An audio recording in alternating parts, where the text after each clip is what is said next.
Hello, my name is Tobin Huffman. And I'm Kylie Jefferson. And I want to just have you picture a hypothetical situation. So imagine if you had a family member who was in a fatal car accident and died, and was killed by the other person, and the other person got away with the crime. But the suspect, he was potentially caught, but the investigators were not completely 100% sure. Wouldn't you want to have the ability to actually find out and see if that person was actually the suspect? Wouldn't you want to see them have justice and not get off the hook easy? Luckily, forensic investigators have a special tool that they can use to exactly identify this suspect. What if the system was flawed? What if the system only works sometimes? You wouldn't want to use the system when you yourself could be hurt by it. This special tool that Tobin's talking about may be helpful in some situations, but I wouldn't want to put all my luck into it when there's been evidence where it doesn't always work. And so this tool that we're talking about is called DNA profiling. And our argument today is whether DNA profiling actually helps convict more criminals. And a subsequent question that we'd like to put in your mind is, how could it affect your life if you use it? So we just want to talk about the basic biology of DNA, which we all know what it is. It's a double-stranded helix that's consisting of two DNA strands wrapped around each other. Each strand is from one of our parents. And from that's how they can tell how we're related to each another, each of us. Matheson was in a article in Cell magazine, and he wrote about how there's 13 markers, which are like locations within the genome, and they choose these 13 markers to separate everybody because the chance of anybody having any similar location markers are almost it's not possible. Each one of these markers has a short tandem repeat, which is a string of nucleotides that are repeated for a series of numbers. Each of these short tandem repeats has a different sequence, like GATA, that's repeated a different amount of times. For one person, it could be repeated 5 times, and for another person, it could be repeated 8 times. So what is DNA profiling, you may ask? Well, by other terms, it's also called DNA fingerprinting, DNA testing, and DNA typing. But DNA fingerprinting does not mean like a literal fingerprint that is used, but rather it refers to a person's DNA within a database system that can be used for a later date. This advance in the forensic science field in criminal justice has been groundbreaking. Since the 1900s, work with DNA has only progressed over time to what it is today, a valuable tool that can assist in finding and convicting criminals. There are 3 types of DNA profiling. Restriction fragment length polymorphism, also known by the acronym RLP, is considered the most inconvenient process because it requires large quantities of DNA and has extended wait times for the results, as Barsha said in his article in 2006. The next type is short tandem repeats, which Kylie mentioned, and it's the most common and current method today because it uses amplification of the polymerase chain reactions and a fluctuating number with short tandem repeats, hence the name. In the short tandem repeats loci at many different locations along the human genome. So this broad general description of the process was considered the golden standard in North America and European criminal justice systems. And then the last type is called variable number tandem repeats, which is described by a step-by-step process, really. Barsha explains it in his article as the following. So first the DNA sample is extracted. Then it is put is cut up in specific sites and with different restriction enzymes. Then after that, the DNA is then arranged by their molecular size through the process of electrophoresis, which is the movement of charged particles in a gel or fluid that is under the influence of an electric field. And then after the segments are arranged, they are labeled with probes and shown under an X-ray film, where a specific characteristic pattern is then shown. And then lastly, there are thousands of little DNA sequences are placed into a silicone chip and are embedded so that they can be read at a faster and more cost-efficient way.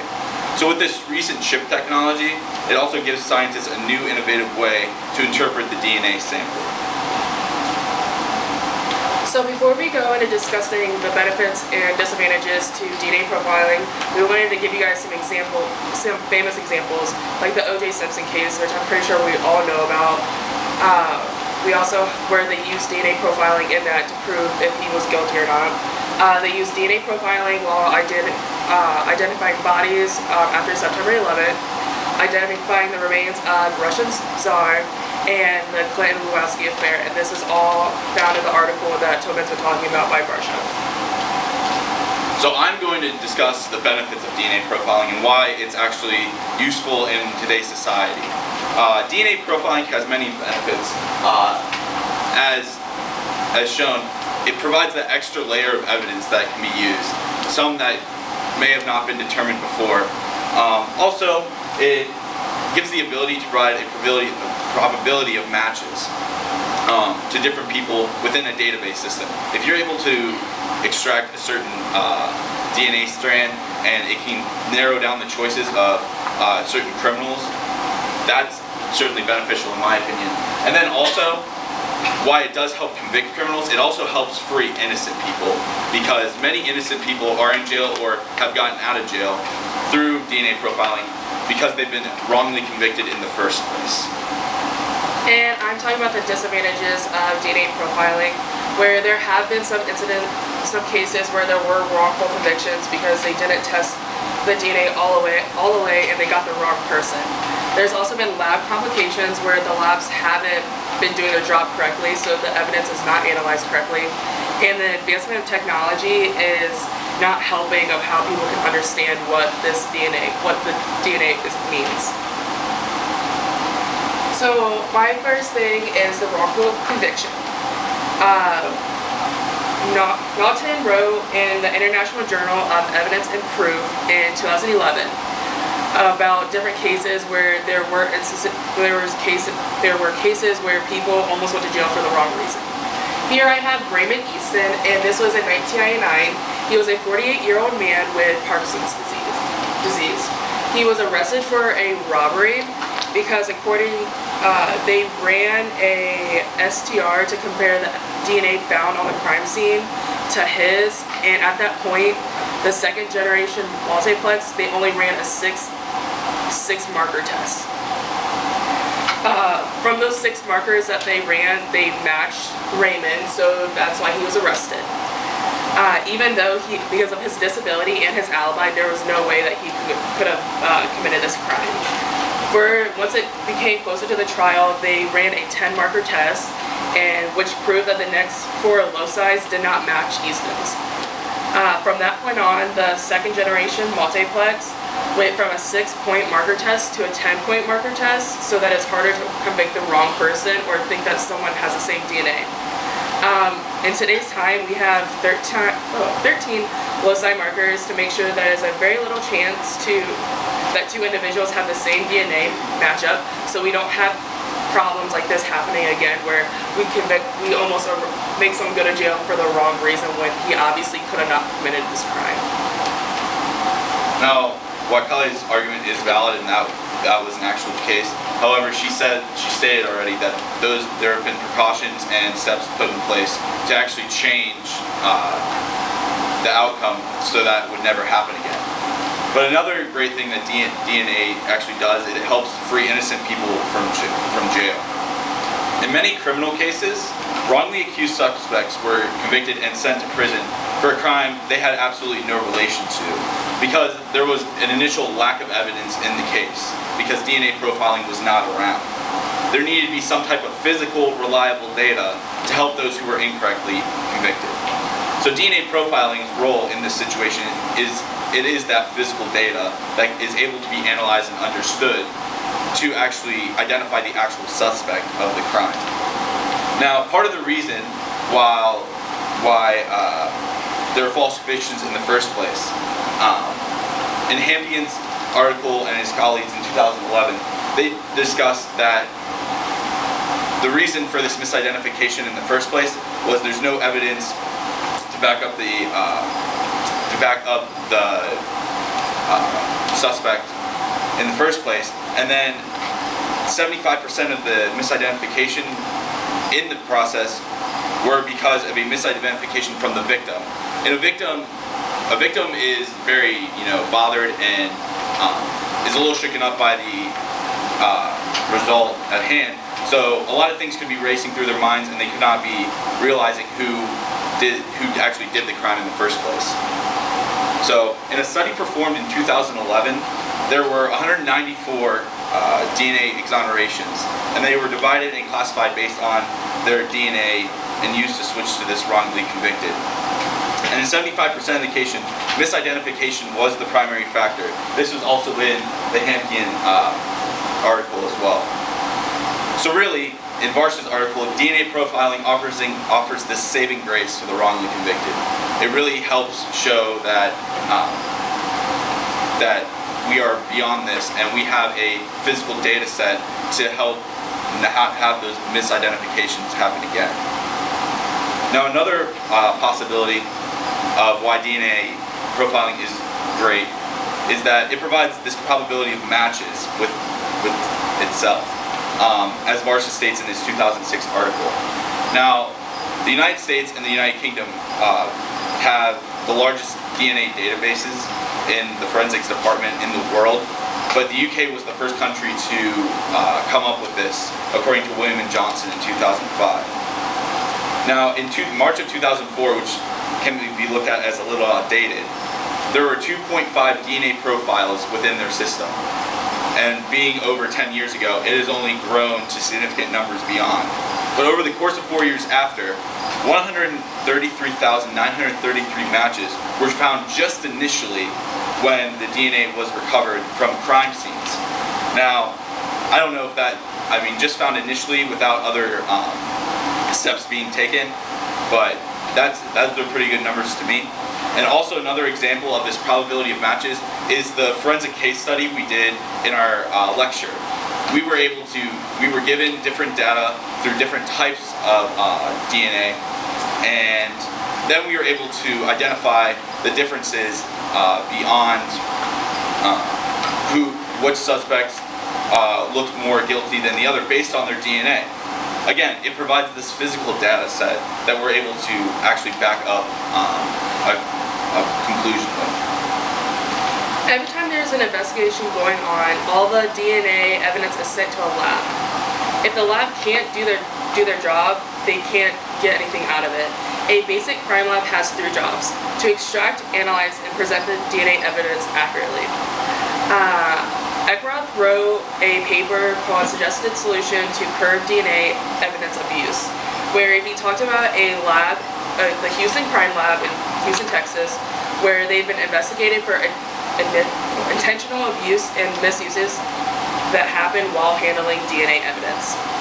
The Houston Crime Lab has been accused of not having safe conditions, sample contamination, unqualified employees, incorrect testimony, and improper scientific analysis. If a crime lab cannot just do their basic 3 things, like I said, the extract, analyze, and present the DNA accurately, then there's no point in getting the DNA and not being able to identify the correct person because it's already contaminated. So we all love technology. We're the generation of technology. We know how it works. We all have the latest laptops, phones, and all that. But the judges and the prosecutors that are reading the DNA samples, they don't understand it as much as we do. About 5% of judges and prosecutors have studied some sort of related science field. So because of that, how are they supposed to be able to understand the evidence that's given to them? I have a case called Maryland versus Kubecki. James Kubecki was charged of murder of his mistress. She was shot, and when they went to search his house, car, and so on, they found bullet fragments in his truck that matched the one found in the victim. After the original trial, Kubecki's lawyers tried to prove that the DNA evidence was completely wrong, was analyzed wrong. But at that point, we already had the technology that proved that was different than the time period that they had the case. So they couldn't go back and undo the ruling because at that point, that's what they thought the DNA read as, but later on it proved that it could have been read in a different way. The issue is whether or not the judicial system should have to know how to read basic forensic evidence. Yeah, they have experts that come onto the stand and read it, but not all of us know how to understand it when it's being read. It can be quite complicated sometimes. Now, while that's valid, like she said, there can be actually forensic scientists that come in and act and be able to interpret the data so that the common person who doesn't have an extensive study of DNA can actually understand what is going on within the system. And they're also sworn in court to tell the truth. So, but really, DNA provides this extra layer of evidence. It can be extracted from blood, semen, saliva, hair, and even teeth. Teeth is actually a very interesting way of getting DNA by Zakari and his colleagues in 2014. Teeth have this very unique chemical balance on them that hold DNA for a long time after an assault or a dead body is found. And DNA is actually very easy to extract from teeth because it is there for so long. Also, kind of common sense, but DNA is really hard to remove from a crime scene.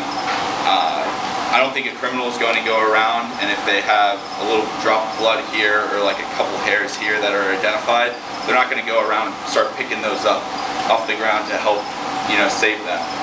But really what DNA is used for is to help this exact confirmation of suspects in criminals. So, in the criminal cases. That's what it's really being used for, and it's shown that over the years it has only grown and been more beneficial.